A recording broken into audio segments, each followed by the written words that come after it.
beautiful time of the year. No, not because of foliage or pumpkin spice lattes. It's because of football. SportsGrid has you covered all season long, covering every snap, every score, and every line move. Prepare, watch, win. Weekends are for winners. Only on SportsGrid. The sharpest football contest show in the land, the Las Vegas Football Contest Show, focuses on Circus Sports Million, Circus Survivor, and the Westgate Super Contest, handicapping the games and releasing our contest picks every week of the season. With two former Super Contest winners, Brady Cannon and James Salinas, a former NFL player, Mike Pritchard, and over $1 million in contest prize money won combined, the Las Vegas Football Contest Show will have you prepared this season like none other. Like it or not, 18-year-olds dropped with a heck of a lot of money in there. Boy, yeah. I tell you, it changes people, Donnie, and it's a new reality that we better get used to in college football because look at the kid from UCLA, former Tennessee quarterback, making millions of dollars. You really think he cares? They got absolutely embarrassed and trounced. The Early Line, only on SportsGrid.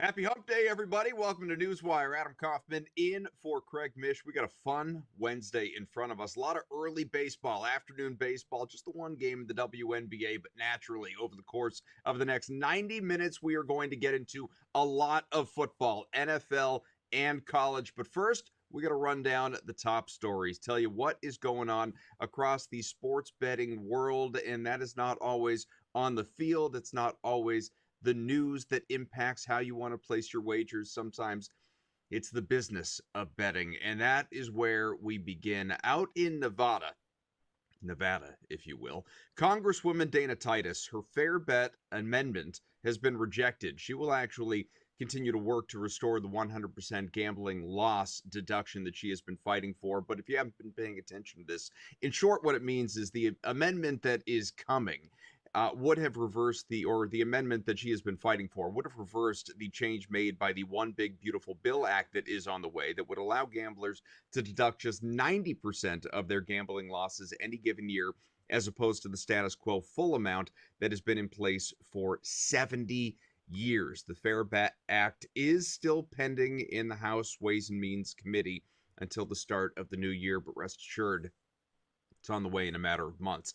Now we go to the field where, of course, the NFL season kicked off last Thursday. Fun game. Chiefs, as we know, or the Eagles, pardon me, against the Chiefs, the Super Bowl rematch. A good time there. The football fans are going to remember, excuse me, I'm looking ahead to myself here, what we have in front of us in the matter of days. We had the Eagles against the Cowboys. Who can forget the spit heard around the world? And that is really where we are beginning with Jalen Carter, who was kicked out of that game effectively before it even started. I mean, seconds in, there wasn't even a snap that was placed. And what we saw from Carter, spitting in the direction of Dak Prescott, the quarterback for Dallas, got himself kicked out. There were many that felt immediately there's going to be a suspension. Well, no suspension, according to news from Adam Schefter of ESPN earlier today. Basically, getting kicked out of that game is serving as the one-game suspension. What he is going to get, however, is the fine of a game check, which amounts in nearly $60,000. A big, big number, but Carter is going to be available for the as mentioned, Super Bowl rematch that is on the way with the Kansas City Chiefs coming up in just a matter of days.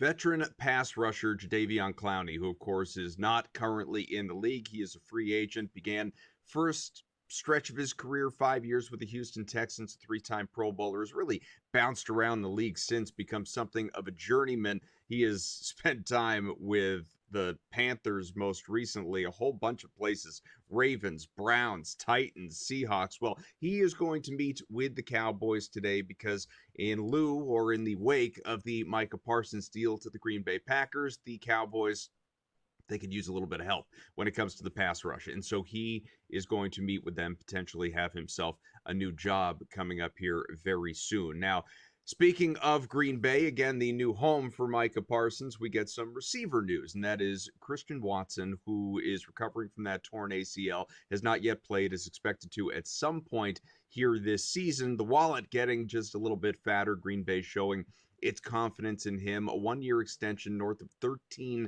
million good through the 2026 season. So again, we'll get Christian Watson back, presumably at some point this season, but he will be full go if at least he can stay healthy for all of next year in a Green Bay uniform as well.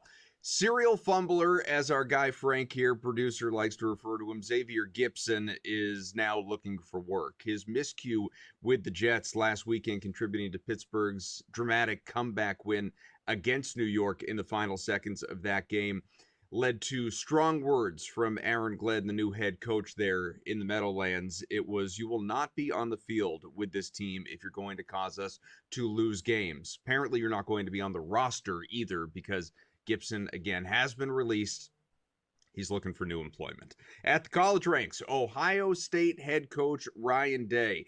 He's not a fan of the proposed transfer portal changes that are in place at the moment, which would move the winter transfer portal from December to January, a 10-day period that would begin on January 2nd. Coach, isn't that right? No. I don't think it's a good idea at all. In the conversations that we had with the Big Ten coaches, I think the majority of them agree. I just don't quite understand how,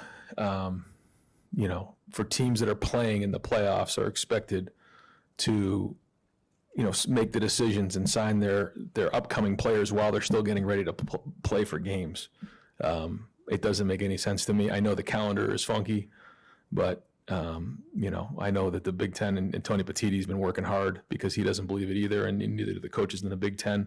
We had a lot of long discussions about that and tried to work through the different windows, but I don't agree with it being in January. Meanwhile, Georgia Tech quarterback Haynes King, who really wasn't needed in the previous game, a shellacking of Gardner Webb, 59-12. The lower body injury is improving, was a full go at practice yesterday. The expectation is that he is going to be ready, at least hopes to be ready for this weekend's matchup with Clemson. Clearly a much more important game.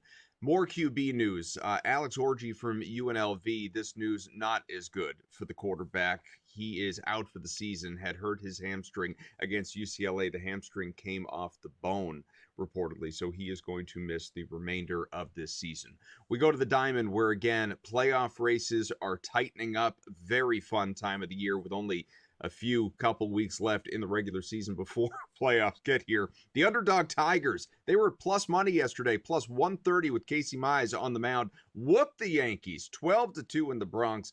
9-run seventh inning. Aaron Judge, his 359th career home run, passing Yogi Berra as the team's fifth place now on that all-time list. Next up, Joe DiMaggio at 361, just a couple in front of him. But individual achievements aside, obviously an ugly loss for the Yankees and manager Aaron Boone, who watched things come apart there in that seventh. Yeah, just a little bit of that. Obviously the hit batter, another walk. So just, a rough inning for us and getting in the strike zone. And they were disciplined enough. But, obviously that's the story there in that inning. Aaron, how do you kind of wrap your head around that inning as a whole? I mean, you guys had been playing well for the most part throughout that game, certainly an opportunity to win it. Yeah, I mean, obviously Will pitched so well, 6 strong innings kind of set us up there. And look, we just got away from us. 5 ends up being 5 with the hit batter, free passes. We managed contact. That it's not like we got hit a lot all over the yard and some balls finding holes, but just too many free passes. So with that loss, the Yankees 3 games and tied with the Red Sox for second place in the American League East, behind the Toronto Blue Jays, who rallied to beat the Astros 4-3 in 10 innings. Exciting win there for Toronto. The Astros 1 game up in the West on the Seattle Mariners. So again, multiple divisions with very tight races at the moment. Over in the NL East, where that is not the case, were still some theatrics. Kyle Schwarber just continues to mash. He is the first National Leaguer this year to reach the 50 home run plateau. Got there in the Phillies' 9-3 win over the Mets. In the process, New York's Juan Soto achieving his first 30-30 season with 30 home runs and 30 stolen bases in his career. The Dodgers, they were heavy favorites to beat the Rockies, responded accordingly. 7-2 win to give Los Angeles a 2-game lead in the National League West on San Diego. Teoscar Hernandez, a couple of home runs in that game, and Emmett Sheehan, a nice start for LA as well. We got a lot coming your way over the course of this show. College football, NFL. In fact, let's go to the NFL next. Our buddy Danny Burke is going to join us.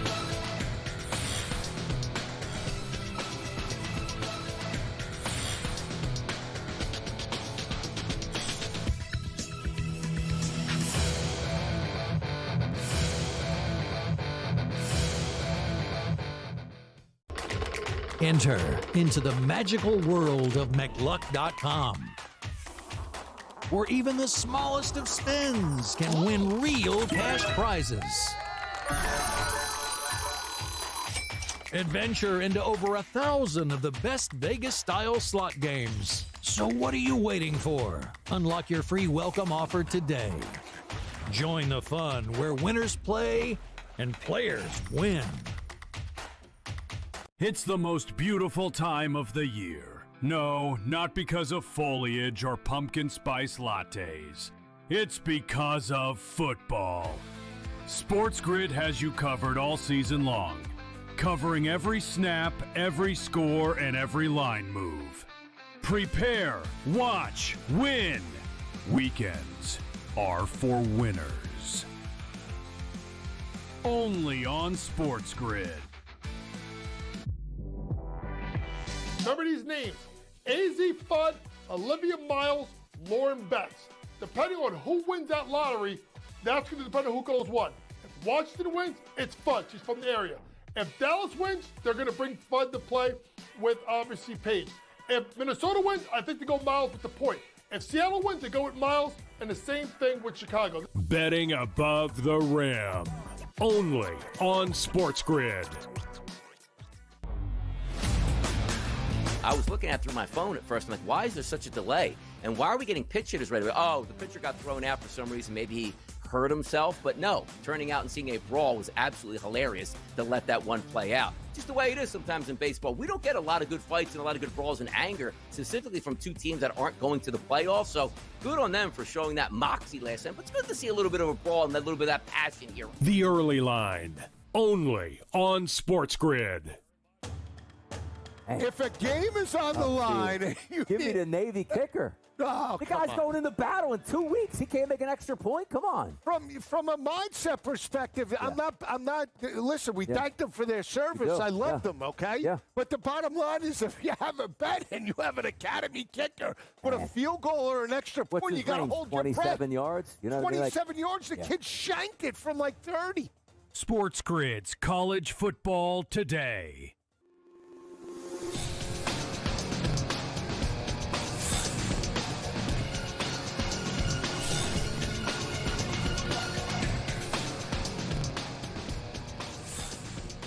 Back here on NewsWire, thrilled to be joined by my pal Danny Burke, Danny Burke 5 on Twitter. He is part of the Betting News Network, also does some work with Odd Shopper. Danny, it's great to see you here, pal. We're going to get into some NFL. It was an exhilarating week one. I mean, I can't even fathom the coming weeks if week one was an appetizer of what we have in front of us. But let us start off with a compelling Thursday night football game tomorrow, obviously, between the Green Bay Packers and the Washington Commanders. We saw Green Bay just absolutely destroy Detroit in its first game. The Commanders went out, did what they were supposed to do. But we have a kind of narrow spread here, 3.5 points. So, you missed that key number of 3. You're just outside of the field goal. What are the expectations for Green Bay at home in prime time? Yeah, I mean, the expectations got to be soaring through the roof based on what happened in week 1 and just because of that addition of Micah Parsons alongside the rest of the crew that had already been established there at Lambeau Field. Look, now as bettors, we always want to avoid recency bias, especially post week 1, but it's hard to neglect a couple of things. And it's one, just how good that Packers defense looked. And two, the fact that the Commanders looked a little slow out of the gates. Now, in general, I'm a bit more down on this Washington team. You and I have discussed this over the course of the past week. It's not to say that I think they'll be bad. I just don't think they're going to take a step forward from what they produced last year. So it was kind of reinforced to a certain degree in week 1 against a Giants team where the final score was 21-6. It probably should have been much worse than that. Lo and behold, they still cover the spread, right?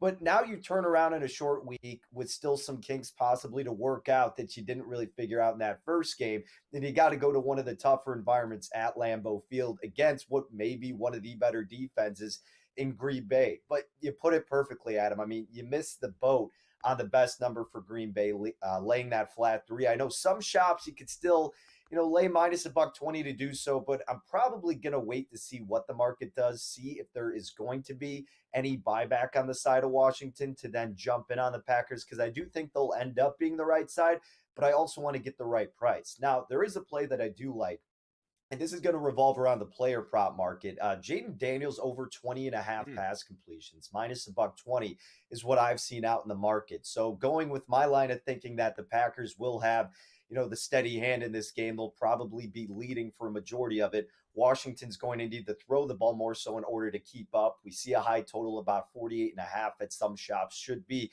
kind of that back and forth affair to leading to more passing. And again, this Packers run defense was prolific in week 1, limiting Sonic and Knuckles to just 44 rushing yards. That dominance should most likely persist, and I think Washington will be contained in that regard, thus leading Daniels to getting over 20.5 pass completions.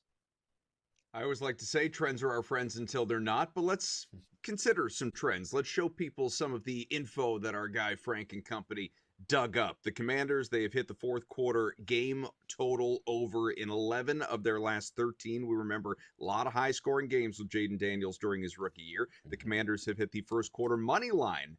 Have not, in any of their last 6 games. So the Packers, could they get off to a quick start? They've hit the second quarter game total over in 7 of their last 8 at home. And the Packers have covered the fourth quarter spread in 7 of their last 10 games. I know that is a lot to digest, but I will throw you one more that is directly the recency bias. We have one game for each of these teams.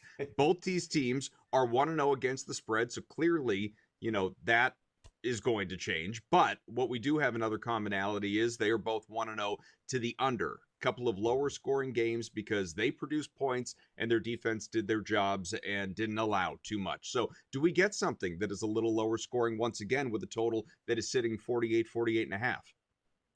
In general, I do think there are going to be a lot of scoring opportunities in this game, but just based on the number in its own right, and again, I kind of use this total as part of my handicap and looking at Daniels to get more throwing opportunities. But, now that this thing has just climbed all the way up to 48 in the hook, I would be tempted to gravitate toward the under. We always talk about primetime unders, and no, that's not a sole basis for why you should be betting a total one direction or the other. But again, early in the season, maybe these offenses are trying to get something worked out on their ends as well.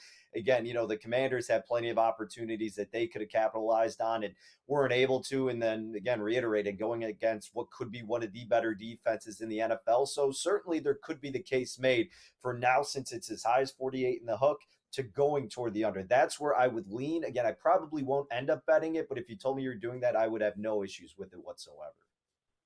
We always tell you shop around for the best number, and this Super Bowl rematch here between the Eagles and the Chiefs, I find this to be fascinating. I don't know if you've noticed this as well, Danny, but we had it's just across the board. I'm looking at my screen, all these different books. Okay, Philadelphia is as large as a 1.5 point favorite. There's still some ones out there, and there's one book out there that still has Philadelphia plus 1.5.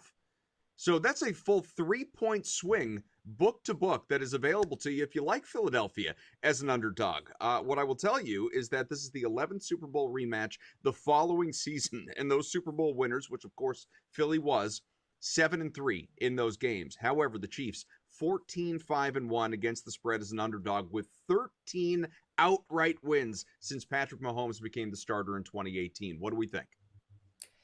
You know, on paper, this is the classic, and we always talk about it, and you say it all the time. I mean, live it on Narrative Street, right? And this would be that Super Bowl rematch, revenge angle for Kansas City. And more often than not, that would be the angle I'd want to pursue. But you have this Chiefs team that on paper, look, they reached the Super Bowl, so you got to say this with a grain of salt, but, slightly dwindling based on what we've been accustomed to seeing out of this group. I mean, they were fortunate in so many games last year, and the Eagles having Jalen Carter back, avoiding suspension in his own right, Xavier Worthy questionable, Travis Kelce getting older. That first performance against the Chargers, I mean, Los Angeles had control the entire game. I would actually look toward Philadelphia plus 1.5. Now, the Super Bowl hangover, while that may be a real thing, you have that extra time to prepare for Philly. And again, they're going to get up against the Super Bowl rematch that is facing the Kansas City Chiefs. So, yeah, I would have that lean toward Philadelphia catching point in the hook.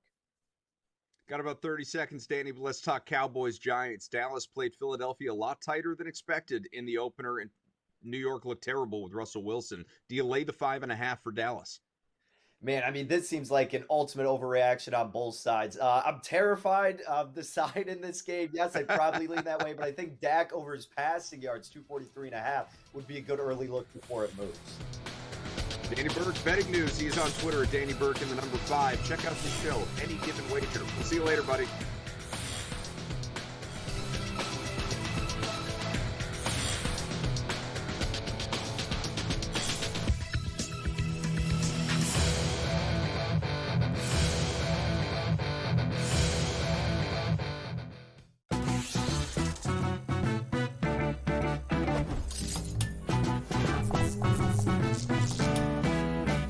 Time on a casino floor and feeling a little overwhelmed? Well, here's a tip. Lots of machines have a free demo mode you can try for practice. So give those slots a spin in practice mode before you start putting down some real cash. Now, go get lucky. See you in Las Vegas. Let's get lucky. College football can't allow Notre Dame to have the type of, year they have and schedule they have, and honestly put them up against other teams. Because Notre Dame looks like they're going to be a decent football team.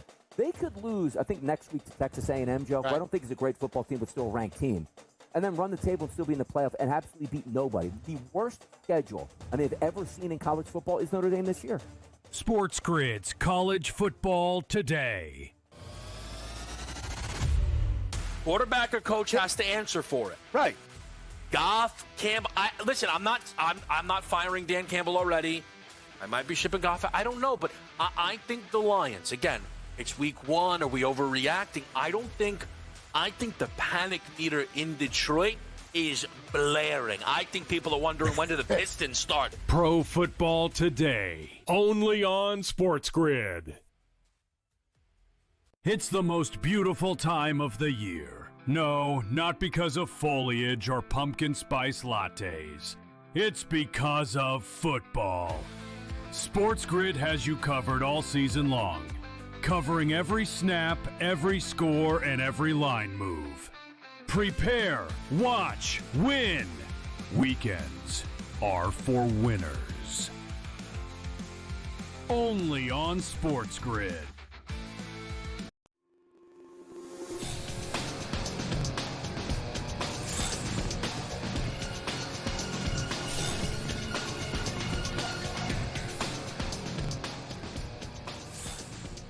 Welcome back to NewsWire here on SportsGrid. Adam Kaufman in for Craig Mish today. He should be back with you tomorrow. Our thanks again to Danny Burke for joining us. We got a lot more coming your way throughout this show. Have you for another hour plus. It is time to get into the SportsGrid Sound Off.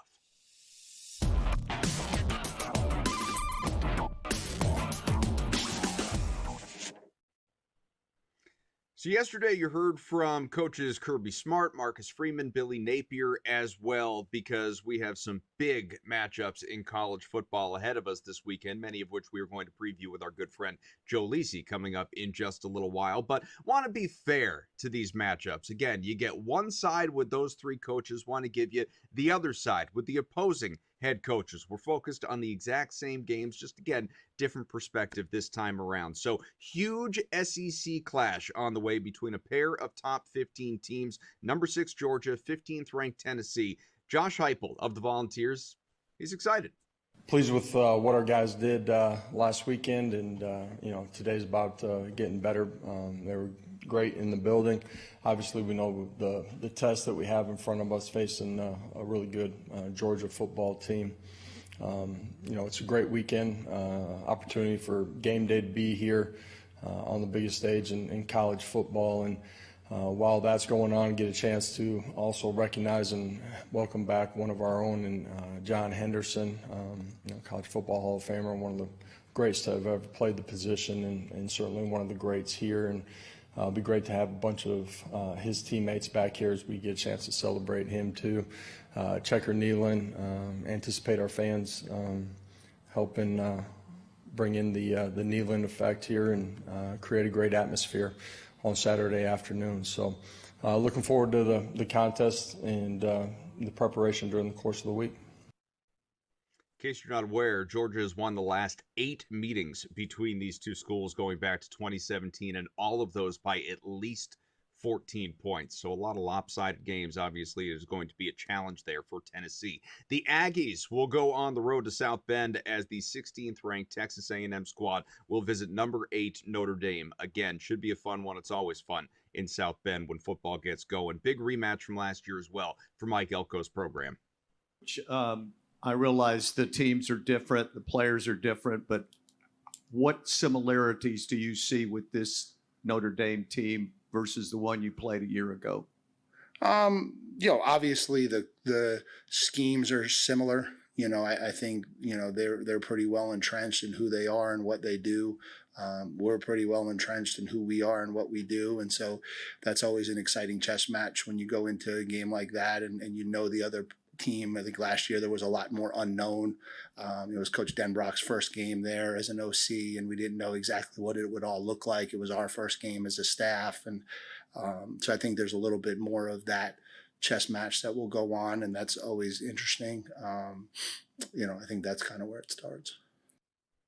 Only the 7th all-time meeting between these programs, including a few in the Cotton Bowl, if you want to go back, 40, 50 years, obviously. But last year, the Fighting Irish won 23-13 at A&M. So that was a little bit lower scoring game, and it was close. But going to South Bend, that is always a difficult place to play. One more game to tell you about here. We have Florida coming off of that devastating loss to South Florida, as we know. So the Gators, they're going to have a chip on their shoulder looking to bounce back, you would think anyway. But it's not going to be easy because they got the number 3 team in the country, LSU, on the other side. And oh, by the way, they are at LSU, which makes it that much more difficult. Brian Kelly is hoping to protect home field advantage.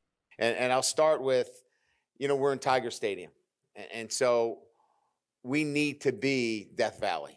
We need to live up to our resume as the most difficult place to play in the country because it's SEC time. So you had your warm-up tailgates, you got your recipes down, you got how much you need for drinking. Now, let's go get it. Let's make Tiger Stadium what it has been built on, and that is an incredibly difficult place to play. And so that's my first shout out to our fan base. We need you this weekend. As Tom Brady would say, get lubed up. Brian Kelly does not sound stressed out, does he? So the Gators won their matchup last year in this game. Before that, though, the Tigers had taken the last 5 going back to 2019. All of those, if you look back, very high scoring, like 60, 70 plus points in all of them. Last year, you had a lower scoring game. So whether you want to lean into past trends, look at last year, That's obviously to be determined, to be decided, to be debated, and we will do some of that with, again, our guy Joe Lisi from right here at SportsGrid a little bit later on in the program when we look ahead to an exciting weekend in college football. But again, there is the business of betting and gambling and wagering. We're getting into the legal sports report with Sam McQuillan when we come on back.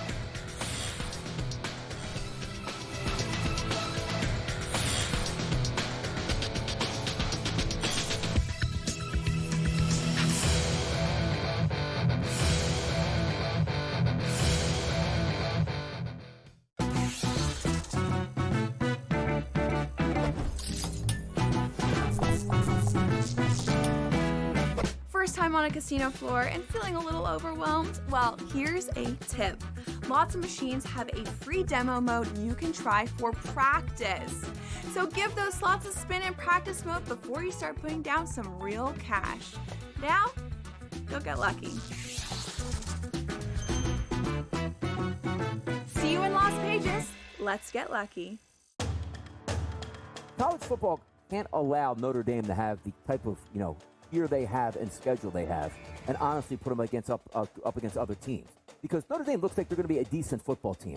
They could lose, I think, next week to Texas A&M, Joe, who I don't think is a great football team, but still a ranked team, and then run the table and still be in the playoff and absolutely beat nobody. The worst schedule I've ever seen in college football is Notre Dame this year. SportsGrid's College Football Today.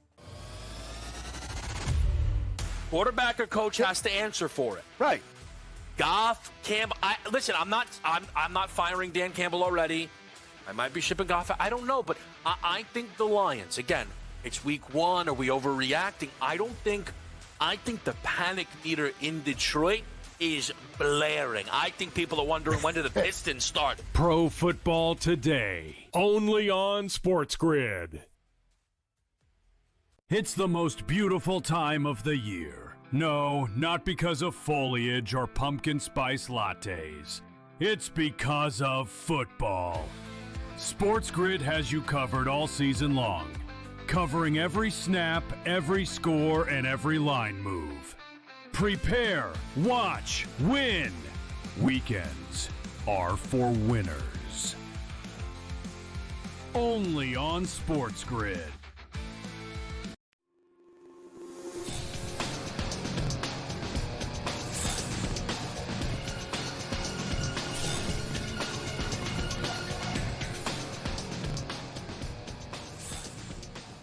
Back here on NewsWire, and we welcome in our next guest, who is a frequent contributor to the program from the Legal Sports Report, our friend Sam McQuillan, who is on Twitter at Sam_McQuill. Sam, good to see you. You too, Adam. Thanks for having me. Absolutely. We always love to have you here to get into the business of all of this stuff. It's not all just, the overs, the unders, the spreads. How do we feel about this game? No, it's important to know kind of where the money's going, where's it coming from, what's legal, what's not, what people are fighting for, all of that. Talked about Dana Titus off the top of the show. Let's talk to you about Kalshi, because the predictive market, I don't think this should surprise anybody, but with the NFL back, it has really taken off. Yeah, Kalshi saw $300 million in volume over the first weekend of college football and NFL, which again is the first time it's been available at the start of a football season. This was this prediction market, which had made its business on the election, allowing people to bet on the weather, allowing people to bet on kind of unconventional things. And then last year started taking basically bets on sports under this mechanism that has allowed them to be live and legal technically in 50 states. So this is the first time ever that you've had at the start of a football season, states like California and Texas, people having access to this legal betting app. They have a partnership with Robinhood, so it's widely available. And you saw just a ton of volume. It was the third largest day in Kalshi's history, and it was the biggest since the 2024 presidential election. So that should tell you how much just one weekend of football can garner interest, even when you have a lot of legal options out there like DraftKings and FanDuel. This is an option that's available in states where those are not. So ahead of football season, they rechanged their entire interface to, have American odds, to have kind of the 6-box thing where you have the over-unders for a game, the money line, and the spread on each one. So basically, they're trying to make it look and feel like a sports book. However, they are not telling regulators that it is a sports book. You have 4 states suing them, saying, hey, this is illegal sports betting. Sports betting was left up to the states. You need to get a license. You need to be vetted through us. Kalshi, meanwhile, is arguing that, no, we are federally regulated under the CFTC as a derivatives exchange. So you have this kind of whole legal background process has been very murky, and we're waiting on a lot of different things to happen, things to get declared. But in the meantime, they're doing a tremendous business on football in general, and it's led to other companies that we've talked about before, FanDuel and DraftKings, Underdog, exploring similar partnerships. They might see it, as a way to be live in these other states where sports betting hasn't existed. And, basically until somebody tells you can't do it, they're going to keep doing it. You hit on some of it, but the numbers are pretty impressive here. With football back, obviously, Kalshi topped $300 million over the weekend, but the NFL, specifically Sunday alone, was upwards of about $200 million. Some individual games for anybody wondering. Michigan, Oklahoma, over $10 million over in the NFL. You had 161 combined trading specifically on those 13 games. So, of course, the $200 million was across the board, features tennis as well, which has really taken off in that market. But Baltimore and Buffalo, that exhilarating Sunday night game that I think probably won people a lot of money, cost people a lot of money, depending on what side you were on, that meltdown there for the Ravens late. But that was about $36 million in trading. So I imagine just Kalshi in general is rooting for these rivalry games, these primetime games, these giant matchups, because, people are not going to spread themselves probably too thin with lower interest games like, the Giants against the Saints or something like that. They want these, primetime games, these huge monumental Eagles Chiefs Super Bowl rematch type of contests to invest in, and that's where they're going to make their coin. Yeah, definitely. I think, you hit on the numbers right there. If you look at even college football, Michigan, Oklahoma saw like $10 million in trading volume. So it's basically being able to get a product out there, allowing people to come and be involved in these games, especially in states, again, like Texas, like California, Alabama, states where for college football and NFL, there's a huge appetite to bet on this kind of stuff. And this is the first time ever Kalshi's allowing people in those states kind of a way to do it legally so far. They probably feel comfortable using a Robinhood versus, like an offshore sports book. And they're certainly marketing it as legal sports betting in every state. So it's really no surprise that people are taking advantage of those big matchups. And yeah, definitely whenever the games are close, it's more volume for the sports book. And they kind of benefit regardless. They're not a sports book that really, they don't function like a sports book where they're taking money on the VIG. They're taking a percentage of money as a fee that everyone's betting. So the more volume that gets bet, the better for Kalshi. It's not like a sports book where they're dependent on the game outcomes, which obviously we saw last year. They very much were. You mentioned California, and the Senate there out west voted 36-0 to send a bill that would ban online sweepstakes casinos in the state back to the assembly. So where do we go from here? Yeah, it's a good question. California's moved swift and quickly to ban these sweepstakes casinos and sportsbook games, which basically a lot of people are identifying as just a pseudo sports betting option that has been that functions a certain way so it can skirt state gambling laws. Obviously, California does not have legal sports betting. It does have prediction markets right now, but the state is even fighting against that. There's a lawsuit, and pretty much any form of gambling or any form of wagering that says it's not gambling, so it doesn't have to follow the law, has been really met with swift force in California.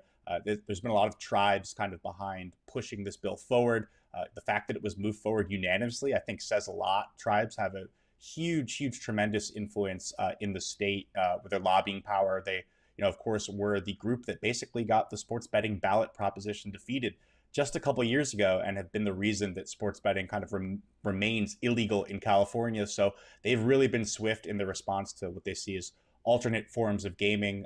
Where sweepstakes go from here, I would imagine there's not much they can do, just kind of cut their losses once they get kicked out of the state. There could be a lawsuit which challenges it down the line. I don't think that they would win that, but I think this will probably spread to other states that we've seen now move against, sweepstakes. We've seen them move against fantasy sports that acts like sports betting, and we've certainly seen them move against sports prediction markets as well. So this is just kind of where we're headed with the industry right now.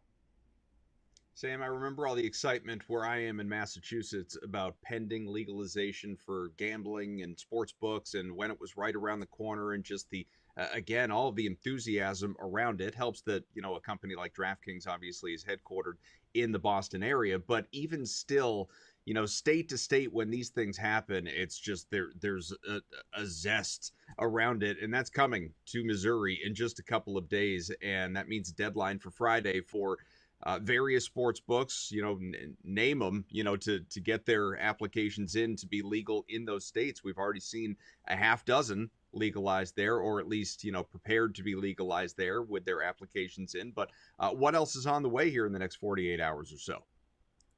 Yeah, you're going to have every sports book that hasn't already applied really try to get that crunch in there if they haven't yet to be in the Missouri market when it launches in December.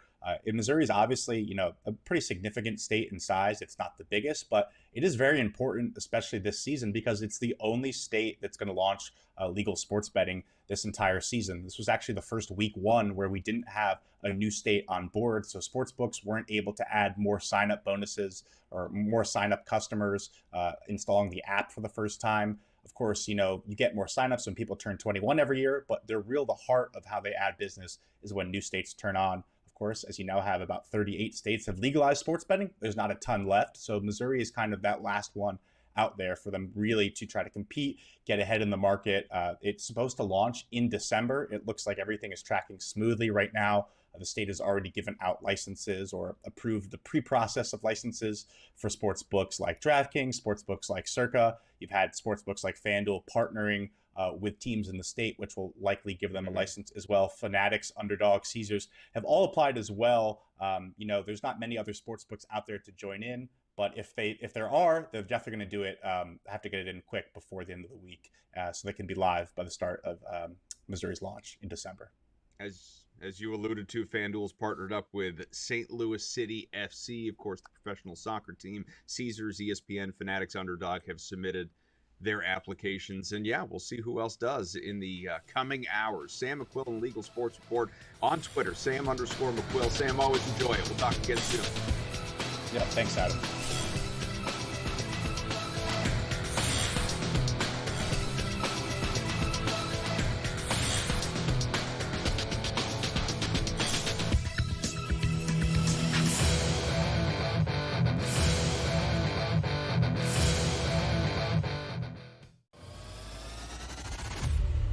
Quarterback or coach has to answer for it. Right.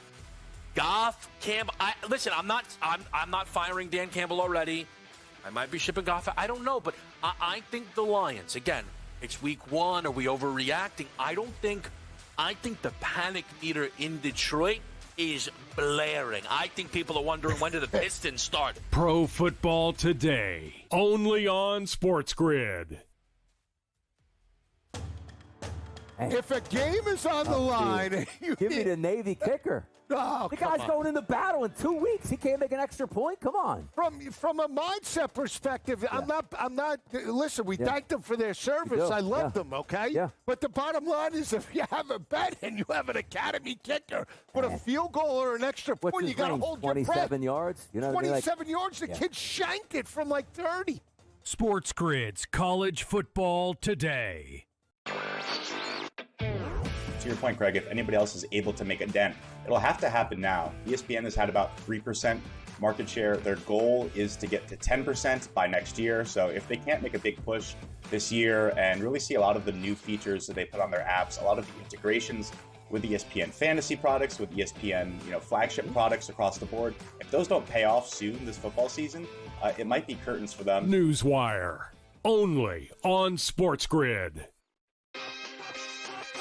I'd give them no excuses for the mistakes that Lamar and that team made when they played Buffalo in the playoffs last year. But I do think they've done enough to improve the team in the offseason. I think the offense was way better. The defensive line and the offensive line played really well in the back half of the year last year. Almost all of that talent is back. And I think the Ravens are going to be right there. Game time decisions, only on SportsGrid.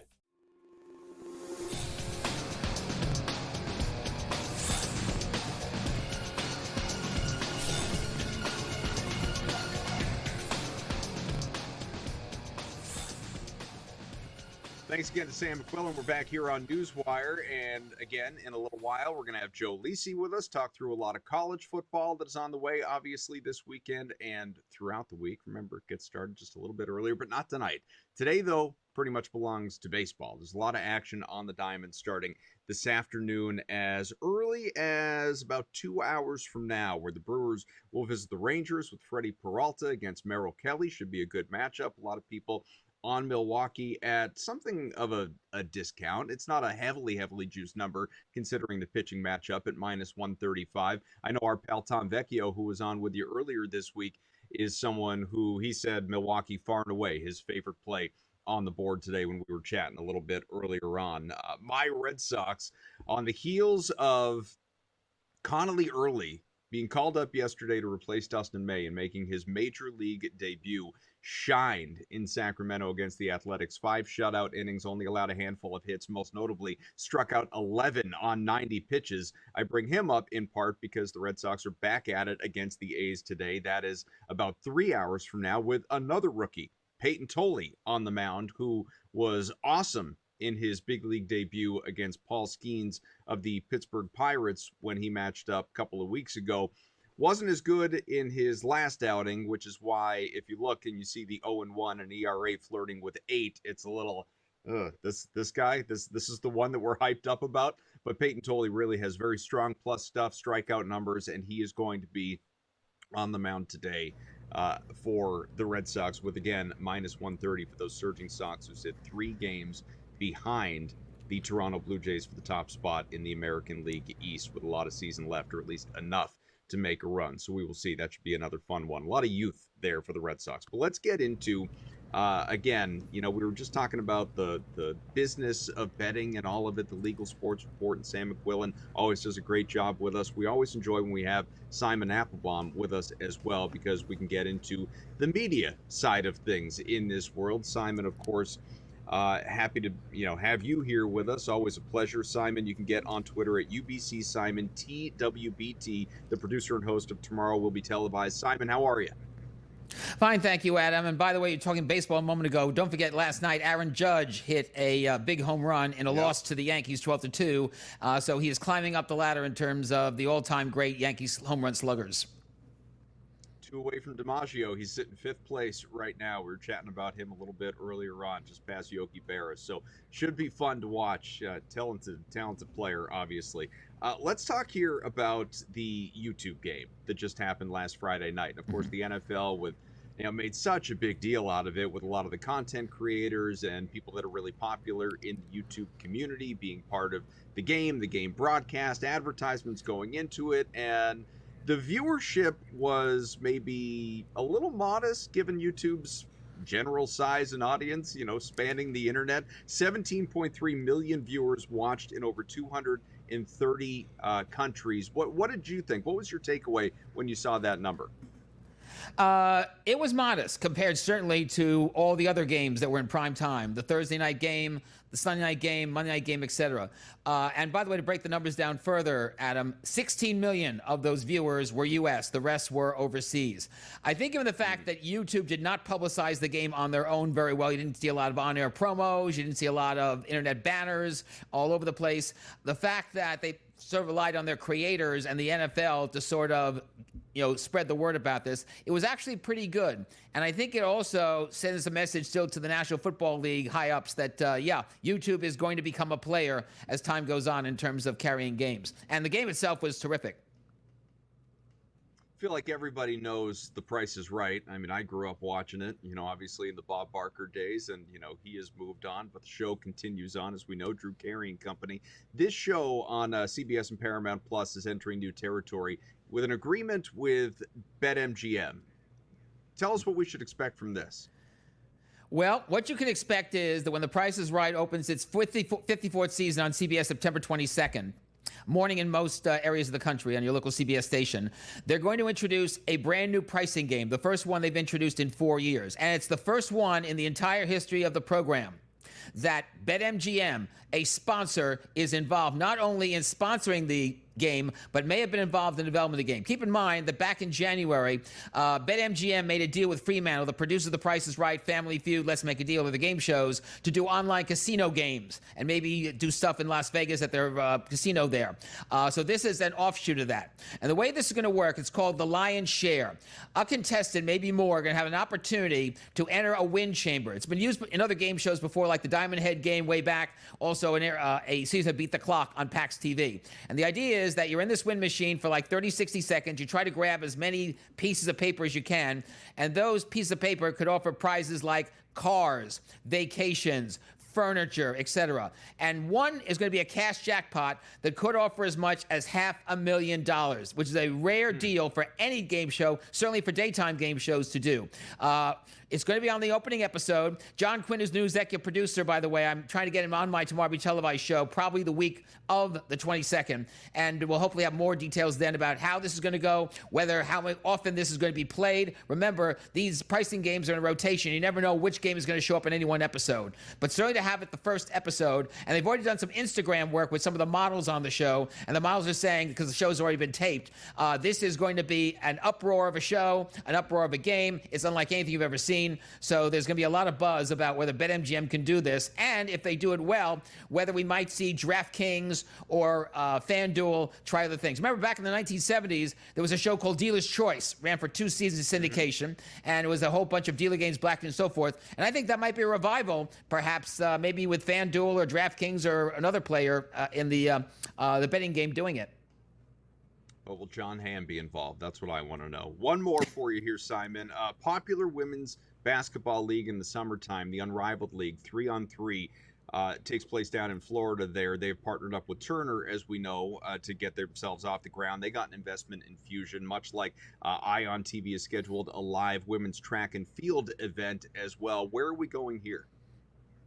You're going to see more women's sports on ION. You're going to see this women's track and field event on October 10th, which, by the way, is going to turn into a league, a women's track and field league next year, and ION's going to have the rights to it. They've got the Sports Illustrated women's games in late October, women's basketball tip-off contest, and then when it comes to Unrivaled, we learned today they're going to expand from 6 teams to 8. One is called the one's called the Breeze, one's called the Hive, and hopefully they'll do a lot more with the capital infusion that Serena Williams is involved with. Simon Applebaum, tomorrow will be televised. Thank you so much, Simon. We'll talk again soon.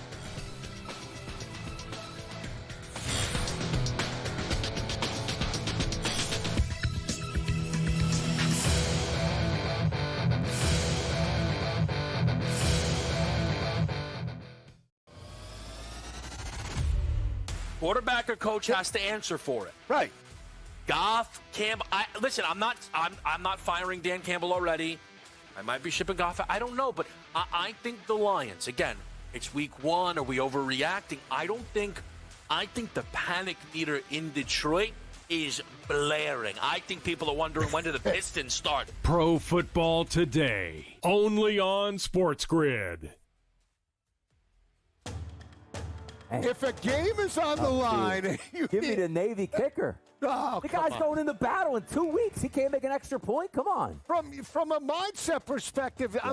I'm not. Listen, we thanked them for their service. I love them. Okay. Yeah. But the bottom line is, if you have a bet and you have an academy kicker with a field goal or an extra point, you got to hold your breath. 27 yards. You know, 27 yards. The kid shanked it from like 30. SportsGrid's College Football Today. To your point, Craig, if anybody else is able to make a dent, it'll have to happen now. ESPN has had about 3% market share. Their goal is to get to 10% by next year. So if they can't make a big push this year and really see a lot of the new features that they put on their apps, a lot of the integrations with ESPN fantasy products, with ESPN, flagship products across the board, if those don't pay off soon this football season, it might be curtains for them. NewsWire, only on SportsGrid. I'd give them no excuses for the mistakes that Lamar and that team made when they played Buffalo in the playoffs last year. But I do think they've done enough to improve the team in the offseason. I think the offense was way better. The defensive line and the offensive line played really well in the back half of the year last year.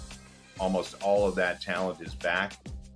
And I think the Ravens are going to be right there. Game time decisions, only on SportsGrid.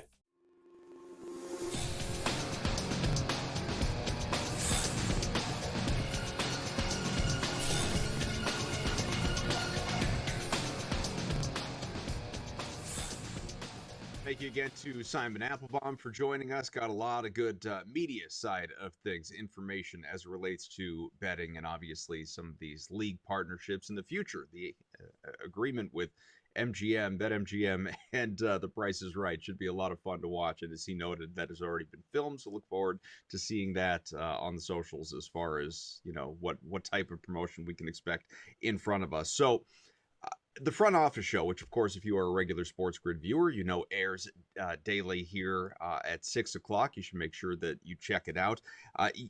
It'll be on a little bit later today, and just a little excerpt to get excited about. For those who don't remember, and of course, if you're right around my age, you must. The Playground Sports founder of Backyard Football. Remember Backyard Football 99? Playground Sports founder of this game, upcoming releases, they're bringing it back. And Lindsey Barnett, the founder of Playground Sports, on the show to talk about what we have in front of us. Good news! Following the release of classic games like Backyard Baseball 97 and Backyard Soccer, the production company behind the game is re-releasing Backyard Football 99 today, September the 9th, all via mobile and streaming platforms. So joining us right now is the CEO of Playground Productions, which of course owns Backyard Sports, Lindsey Barnett. Lindsey, thanks so much for joining us.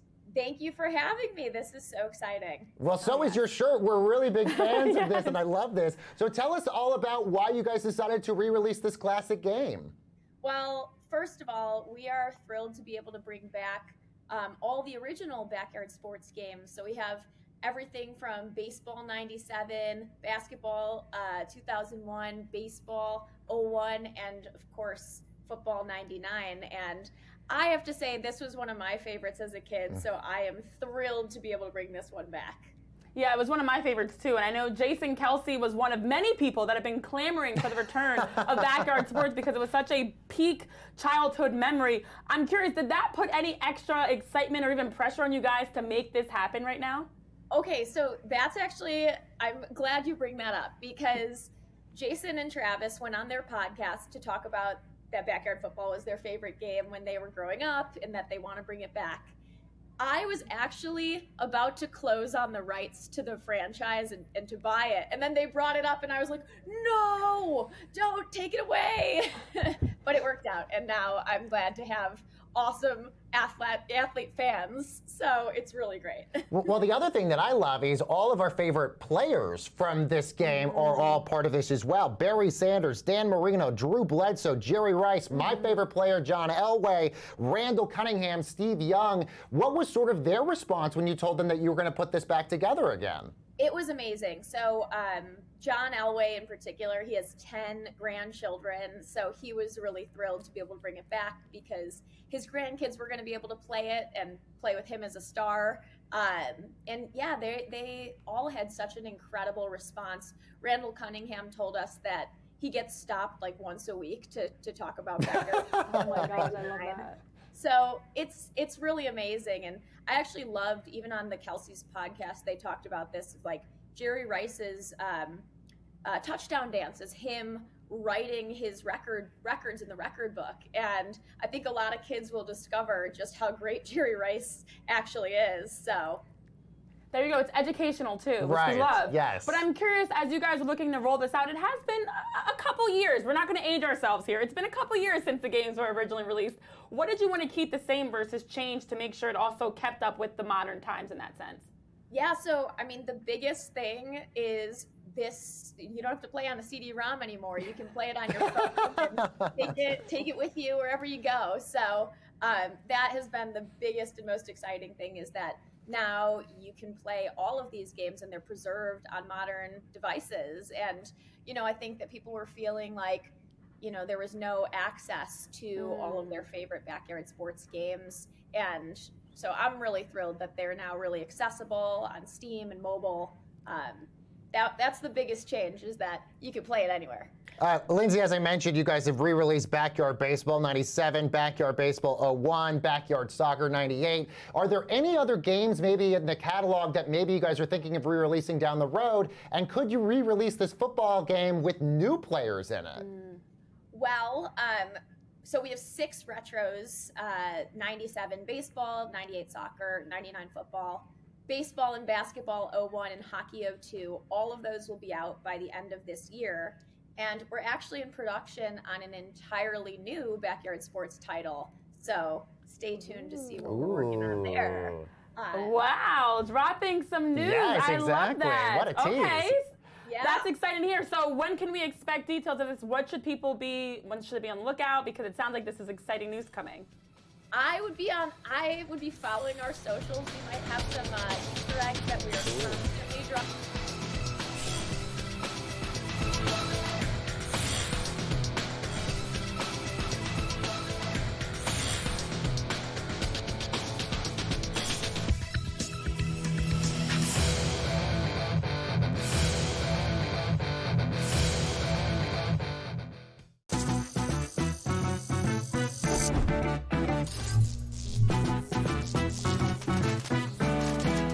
Here's a tip. Let's say you bet big on a 4-game moneyline parlay. Your first 3 bets have hit, but you're a little nervous about the last game.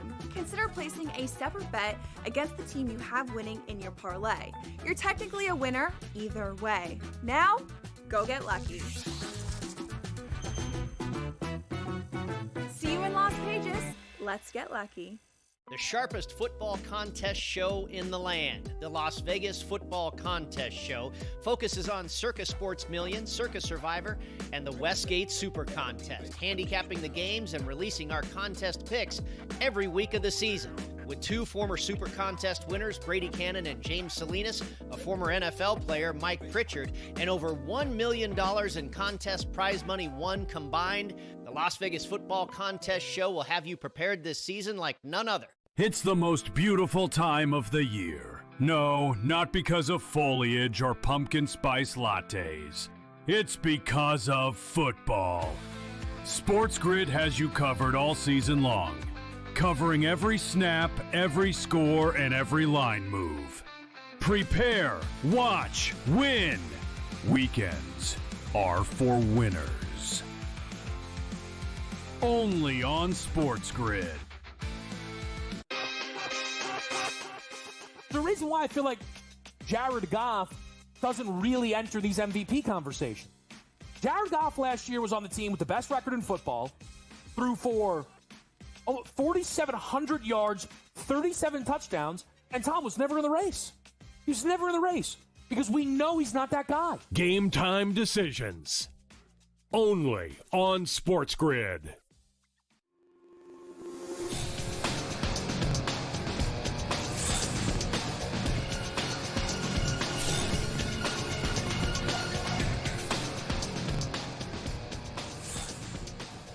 Last guest of the program, how'd that happen so fast? Joe Lisi, a regular here across the grid, kind enough to join me here. Adam Kaufman. Joe is, of course, on Twitter at @GoForThe2. Joe, good to see you. Oh, it's great, Adam. Week number 3 of college football on the horizon. Week number 2, a little under the radar, but we have some top 25 battles in week number 3 that should whet the palate, and hopefully we can make some money betting some winners. Under the radar, I think is maybe kind. I think you're being kind to week 2, but that's okay. If there was a lot of chalk out there that hit for people too, I imagine they made some money. But yeah, we have some compelling games in front of us. We were chatting on the show a little bit earlier about this Georgia-Tennessee game. 2 top 15 teams, a tight spread. Georgia -3.5 going into this one. You can't ignore history. I mean, you could tell me how meaningful it is, but 8 straight wins in the series head-to-head for Georgia. All of those, Joe, by at least 2 touchdowns. Are we getting another lopsided game here? It's possible. Now, as you know, the line on Sunday night opened up Georgia 6.5-point favorite on the road in Knoxville. To your point, they've won 8 straight, the last 4 by an average margin of victory, Adam, of 20 points per game. The last 4 games in Knoxville, they've won by an average margin of victory of 31.5 points per game. We know that Joey Aguilar does take over for Nico. I actually think it's an upgrade for the Tennessee Volunteers. But keep this in mind. This is the lowest spread that we've seen in the series dating back to 2015. That spread was -2 in favor of the Bulldogs. They lost that game outright. Back in 2016, they laid 3.5 as well and lost 38-31 to Josh Dobbs. So maybe Georgia's on upset alert, but I still like the Bulldogs in this matchup. They got back to their identity, rushing the football. They're averaging 214 rushing yards, heading into this matchup. I still believe in Kirby Smart. How much did they save in the first two meetings, right? Under the radar game against Marshall, Austin P last week. I thought they were a little bit vanilla. You're going to get the full-fledged Bulldogs this weekend on the road in Knoxville. And keep this in mind. Dating back to 2017, every time Georgia rushes for over 200 yards against FCS and FBS opponents, they are undefeated, 51-0 straight up. I like the Bulldogs on the road in this matchup. Interesting game between Florida and LSU. LSU is the number 3 team in the country, obviously has home field advantage here in this one. You know, you look at Florida, it'd be easy to say motivated team coming off the disappointing loss to South Florida. You can get them outside that key number of 7 with the hook plus 7.5 if you feel so inclined.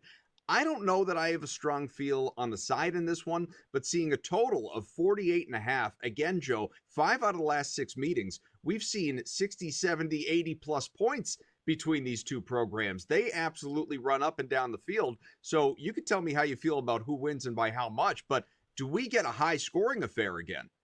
I think we do, and I'm with you. Now, last year's game trended to the under. That was a game that Florida won with DJ Lagway. It was a disappointing road performance out of Brian Kelly. LSU, Adam, has won 5 of the last 6 games by an average margin of victory of 10.2 points per game. So we're basically, when this line opened up on Sunday at 9.5, we were right on the margin of victory for over the last 5 meetings, 5 of the last 6 for the LSU Tigers. Again, how much have we seen out of Garrett Nussmeier in the passing attack? They've been methodical. They've grinded out both games against La Tech and Clemson. And Billy Napier's on the hot seat again, especially for his play calling in the loss to USF. I think they open things up. I like LSU to cover this line, but I'm with you. Give me points over 48.5 in this ballgame. Another game that seems to trend toward the over, at least in terms of how people want to bet it, is this Ole Miss, number 17 team in the country against Arkansas. Now, one big difference, you know, you got that minus 7.5 again, where, of course, the home team is favored. But the big difference between the game we were just talking about with the 48.5 and this one is a 60.5. That's a number that I'm not going to say scares people away necessarily, Joe, but it's hard to get yourself quite there when you're saying, yeah, we're definitely getting 61 plus points. But how do you see it? Well, keep this in mind because I broke this down. You're getting a discount at 60.5. The last 10 meetings, Adam, the teams have averaged 79.2 points per game. Ole Miss won this matchup last year in Fayetteville, 63-31. I know Austin Simmons isn't as polished, especially now heading into the week 3 battle as Jackson Dart was last year, but they should still be able to push tempo. They got it going in the second half of the ballgame against Kentucky. Taylor Green could be the most underrated quarterback, not just in the SEC, but in all of college football. He's completed well over 70% of his passes, 10 touchdowns, 2 interceptions. This is a Bobby Petrino offense that is averaging at him 580 total yards per game. They're going on the road to the Grove. I like Arkansas with the points, but to your point, give me over the 60.5. I think we fly through this total. All right, well, we've chatted about a bunch of these teams. Let's put them up on your screen and talk about the odds to win the SEC, because as we know, there's a lot of dominant programs here in this mix. Very difficult conference. Now at the top, you have Texas, led by Arch Manning. There he is, plus 270. Georgia, plus 320. As we know, a couple of very recent national championship wins. LSU, plus 550. Bama, I still think Alabama's a little bit fraudulent, but we'll see, plus 650. And then, of course, you get the 15s and 16s to 1 and so on. How do you see this conference playing out? Right here, right now, entering week number 3, the only team that I could put money on to win the SEC would be the Georgia Bulldogs. And I understand it's contingent on their road win potentially over Tennessee, but I still believe they're the most complete offense and defensive lines, even though Gunnar Stockton maybe isn't as flashy as Arch Manning and Garrett Nussmeier and some of the other quarterbacks in the conference. As long as he's a game manager and Georgia can run the football effectively, got to buy into the Bulldogs at plus 320. I will say LSU is intriguing at plus 550 because if they dominate Florida this weekend and Garrett Nussmeier opens it up, They can be intriguing at plus 550. And I'll give you one more that could potentially strike an upset. Texas A&M could move. I don't like them to win the SEC, but they knock off Notre Dame this weekend. They're not going to be at 15-1, even though it's an out-of-conference game. How do you see that game playing out there in South Bend? It's interesting because you see the 7.5, and you just think because Notre Dame has C.J. Carr and they have an extra week of preparation, that they should be able to dominate this game. They won this game last year in the second half. They pulled away in the fourth quarter by 10 points. But this is the third game for Texas A&M. They're averaging 300 passing yards per game. They could still run it with Le'Veon Moss averaging 171 yards on the ground. I've always said a bye week could be beneficial or detrimental to a young quarterback, C.J. Carr. He gets his feet wet on the road against Miami. He steps up, and then all of a sudden, it's like he's got to start a week 1 game again at home against a top 25 opponent. I'm not suggesting potentially Notre Dame loses the game outright, but giving Texas A&M a touchdown and a half to a defensive-minded head coach and Mike Elko, I'll take those points with the Aggies. Joe, I'm sure you've got plenty in pocket for this weekend, so what's a favorite bet or two? I like Georgia. I like Georgia minus the 3.5, and I like A&M plus the points. Those are my two best bets for the weekend, along with the over and Ole Miss. Again, the numbers suggest we should see points aplenty in Oxford. I think we blow through that total. Anyone on upset alert that you think? I mean, you said A&M plus the points, so obviously that's one of consideration, but outside of these games that we've discussed already. I think the one team that you got to keep an eye on is potentially Miami. Now, USF is playing with house money. They've dominated the series 6-1 all time against the Bulls. But this is a team with Alex Skolas that's physical. They have a mobile quarterback in Byron Brown. If Miami doesn't bring their A game, they won this matchup last year, I believe 51 or 50-13, pulled away in the second half. They could be in a 4-quarter battle. Bulls could potentially challenge Miami in this matchup. South Florida is ranked. We're going to talk a little bit more about this program again, coming off of the exciting, dramatic win over Florida. And could it be 2 in a row in state? Could USF, as a heavy, nearly 3-touchdown dog, take down Miami? We will continue to explore this with Joe Lisi when we come on back. You are watching NewsWire right here on SportsGrid.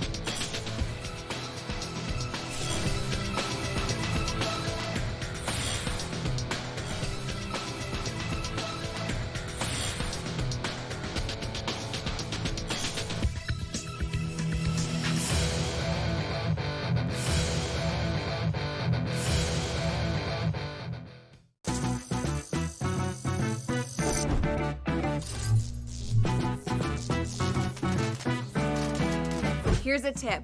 Let's say you bet big on a 4-game moneyline parlay. Your first 3 bets have hit, but you're a little nervous about the last game. Consider placing a separate bet against the team you have winning in your parlay. You're technically a winner either way. Now, go get lucky.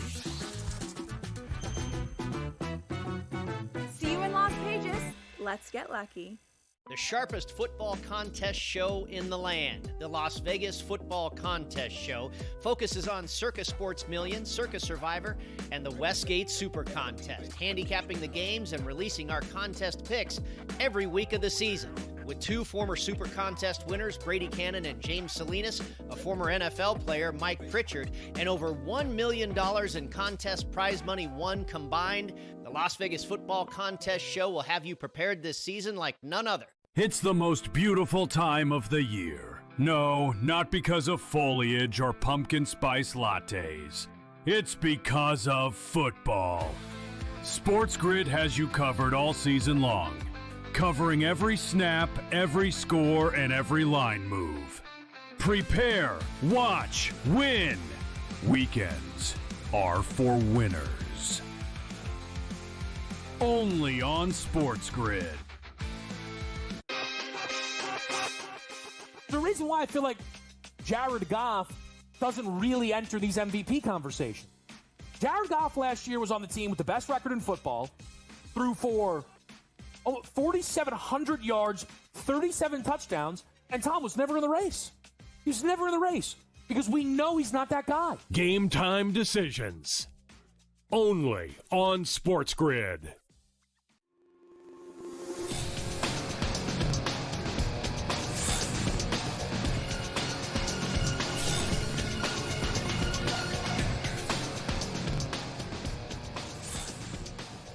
have SportsGrid's own Joe Lisi hanging out here with us. He is on Twitter at @GoForThe2, previewing what we have in front of us here for this exciting college football week 3. And we were just, Joe, chatting a little bit about South Florida and Miami. Again, another in-state game there for South Florida after taking down Florida in dramatic fashion, a low-scoring game. Just to let you know, not you, but the people, how we got to this point with South Florida being ranked for the first time in 7 years, number 18 team in the country at this point, beat number 25 Boise State in a massacre, 34-7. Now, again, number 25, so fringe ranked team, but even still. And then Florida, obviously the 13th team in that comeback back and forth game throughout, 18-16. So that's a little bit more of a prove-it situation. But your ultimate prove-it opportunity obviously comes now against a number 5 team, Miami. At Miami, the Bulls have been so reliant on their defense, 3.7 yards per carry, 23 total points across 2025 so far.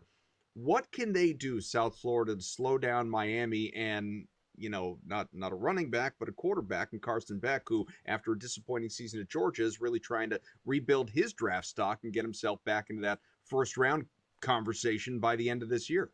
Yeah, so if you watch this game last year, they played with Miami for basically a half. And then when they tried to push a little bit of tempo with Cam Ward, that's where it played right into Miami's hands. And Miami extended and pulled away in the second half. Now, Byron Brown was a little bit banged up in that game. He's the key to South Florida. If Byron Brown is off or not 100%, there's no shot, in my opinion, that South Florida could cover this line. But if they sustain drives, run the football, utilize the RPO game with Brown on the edge, they could potentially strike the upset. Now, when you look at defensively for South Florida, what do they need to do? They have to get pressure on Carson Beck. The biggest change when you look at last year, Miami led all of FBS with the number 1 third down offense converting 56% of their third down opportunities. In back-to-back games against Notre Dame and obviously last week Bethune-Cookman, Carson Beck hasn't been touched. They have to generate a pass rush, get him off his mark, force him to roll out of the pocket and throw on the run. If they can do that, they'll be within the number. They did a fantastic job of containing, for the most part, DJ Lagway, but they have to be disciplined. If they're just going to play zone and allow Beck to tear them apart, they're going to get abused in that game. They have to be aggressive and run the football offensively. We'll see if they could do it. I lean to South Florida with the points. We'll see how it plays out. Well, like you said, 3 scores, plus 17.5, and something that might make bettors feel a little bit better about leaning with South Florida. Again, just with the points, sprinkle the money line if you feel so inclined. But Mario Cristobal, who is the head coach there at Miami, just 5-10-1 against the spread as a home favorite there with the Hurricanes. So they don't generally cover these gigantic numbers. But, Joe, let's take a look at Clemson, the number 12 team in the country, at Georgia Tech. Tight spread, 3.5 points, considering you got an unranked team on the other side. How do you view this one? Well, statistically and numbers rise, right? We brought up Georgia and Tennessee.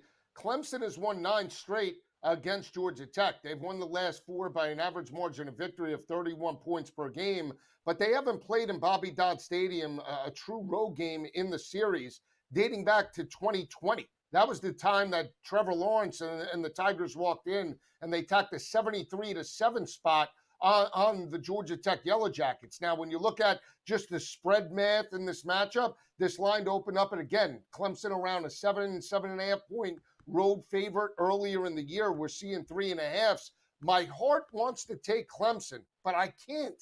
I don't like the way that offense is playing, Adam. They're only averaging basically 75 rushing yards per game, not converting on third down, and I understand it was LSU and last week Troy, but this offense has not been consistent. And on the flip side for Georgia Tech, you have potentially the better quarterback as long as he's healthy, Haynes King. He's been practicing all week, and a third down defense in Georgia Tech giving up only 29% on third downs.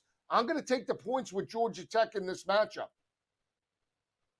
Let's explore some Heisman odds, some of the names that we have mentioned already, including Carson Beck, who is sitting at 10-1 plus 1,000, and that is even with John Mateer of Oklahoma, LSU's Garrett Nussmeier, and Dante Moore, Oregon, is just behind them at 11-1 here, Joe. I mean, I think it's interesting that at this stage, there isn't that presumed overwhelming favorite. I mean, the board is wide open. Maybe that speaks to the talent, high-level talent across college football being a little more watered down than perhaps it was last year, or at least we're waiting however many weeks it takes for that guy, whoever it is, to emerge. But how do you view the board right now if you were making an investment?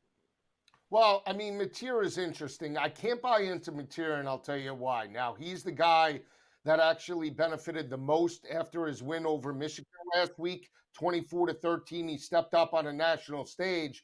So if you want to buy into John Mateer, it's sort of, you missed the mark, because now he's got road games. Think about this: Texas and the Red River rivalry. He's got road games against Alabama, obviously South Carolina. He's got a game against Ole Miss in back-to-back weeks. That's not easy. And I can't buy into John Mateer at this level. If we're looking at who potentially can make a run, I like Nussmeier to break out this week. I think he could benefit. But keep an eye out for Gunnar Stockton. I know he's not flashy.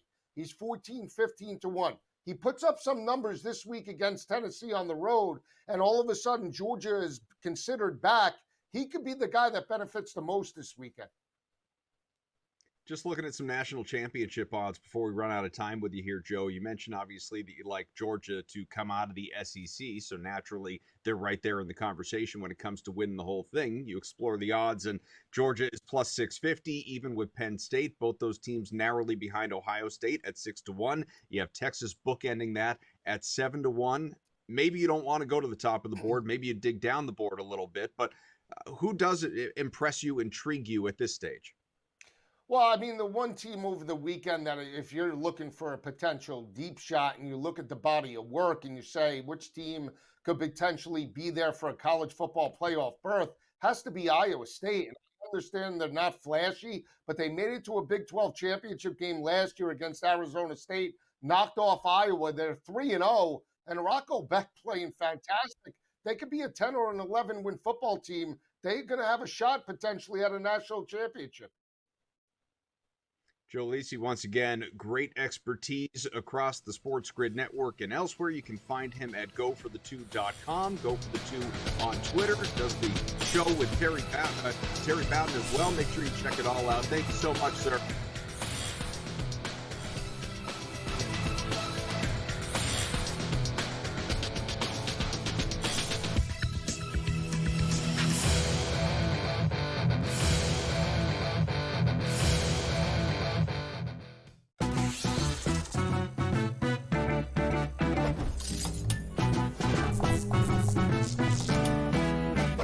Time on a casino floor and feeling a little overwhelmed? Well, here's a tip. Lots of machines have a free demo mode you can try for practice. So give those slots a spin in practice mode before you start putting down some real cash. Now, go get lucky. See you in Las Vegas. Let's get lucky. College football can't allow Notre Dame to have the type of, year they have and schedule they have, and honestly put them up against other teams. Because Notre Dame looks like they're going to be a decent football team. They could lose, I think, next week to Texas A&M, Joe, who I don't think is a great football team, but still a ranked team, and then run the table and still be in the playoff and absolutely beat nobody. The worst schedule I may have ever seen in college football is Notre Dame this year. SportsGrid's College Football Today. Quarterback or coach has to answer for it. Right. Goff, Campbell. Listen, I'm not firing Dan Campbell already. I might be shipping Goff. I don't know, but I think the Lions. Again, it's week 1. Are we overreacting? I think the panic meter in Detroit is blaring. I think people are wondering when do the Pistons start. Pro Football Today, only on SportsGrid. It's the most beautiful time of the year. No, not because of foliage or pumpkin spice lattes. It's because of football. SportsGrid has you covered all season long, covering every snap, every score, and every line move. Prepare, watch, win. Weekends are for winners. Only on SportsGrid.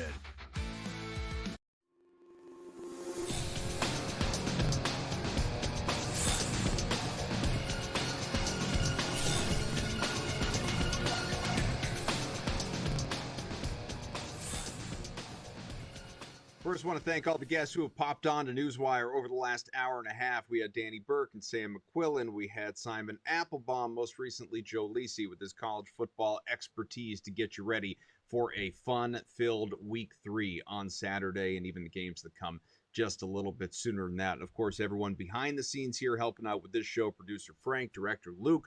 We've got John, our executive director, and graphics. Thanks to all of them. It's been a fun show so far, but we are not quite done. It's time for our NewsWire Last Licks.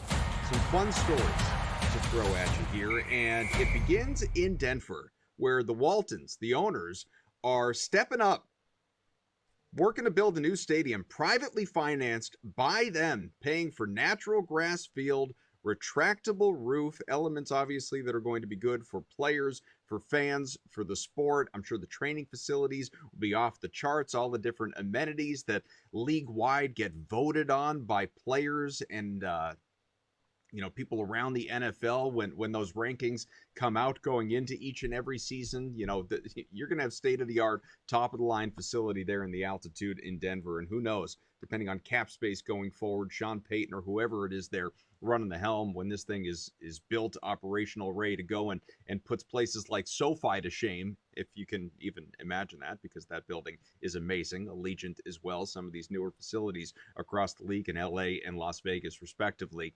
These buildings are just getting better and better and better. And, I imagine players are going to flock to want to play in these cities and be surrounded by all that they have in front of them there. Now, baseball. Mentioned Peyton Toley's on the mound for the Red Sox this afternoon in a couple hours. One of the recent phenoms, top prospects to come up through the organization, and one that has been littered with youth contributing to this team. The latest that people weren't even necessarily banking on here as far as September call-ups. You see him on your screen. It's Connolly Early. Now, if you're not familiar with him, you might want to get familiar with him because he pitched in Sacramento, which has been a bandbox so far this year in terms of runs allowed, balls leaving the yard, all of it.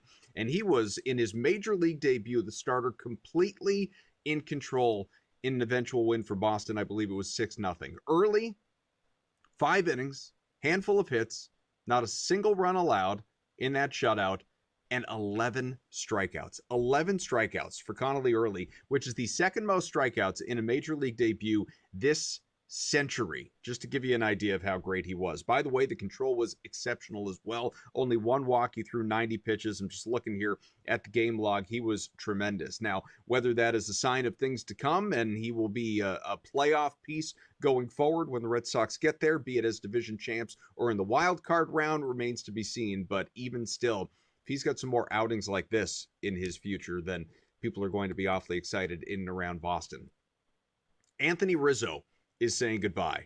The Cubs legend, if you'd like to refer to him as such, 3-time All-Star, 2016 World Series champ, 4-time Gold Glove winner, a Silver Slugger, Platinum Glove, the Clemente Award, you name it. This guy has achieved a lot in his 14 years, most recently 4 of those with the New York Yankees, but largely for a decade, a Chicago Cub. Obviously, that is where he will mostly be remembered. It's where most of his success came from.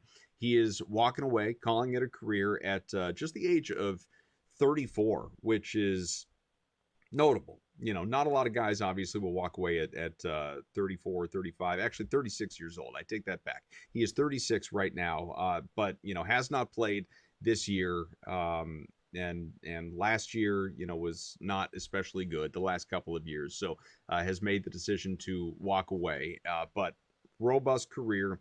Only the 261 average over the course of nearly 1,800 games, but he did hit more than 300 home runs, drove in almost 1,000 runs, and again, a World Series champion there with the Cubs a couple years back. So, obviously, great career there, solid career anyway for Anthony Rizzo, and wish him well in retirement. Who knows, maybe we'll find him working his way into the media at some point in time. Just to, again, remind you, on the Major League Baseball scoreboard, we have afternoon baseball, as we always do on Wednesdays, and it gets going here in as soon as about an hour. And there are some important games coming down the stretch of the MLB standings, of course, to take a dive in again. In the American League East, you have the Toronto Blue Jays, who are the top team right now, but the Yankees, the Red Sox, hot on their heels, each 3 games back. That division is up for grabs. The AL West same story. We haven't spent enough time talking about the Texas Rangers. Houston's in first, but Seattle's 1 game back, Texas 2.5. Over in the NL, a couple of those divisions, largely are decided. But in the NL West, Dodgers only 2 games up on the Padres. And of course, we have some aggressive wild card races as well in both leagues. So should be a fun day on the diamond. Continues to take shape, playoff race. Thanks to everyone once again behind the scenes and on the air, part of the show. Craig Mish will be back with you tomorrow. I'm Adam Kaufman. This has been NewsWire on SportsGrid.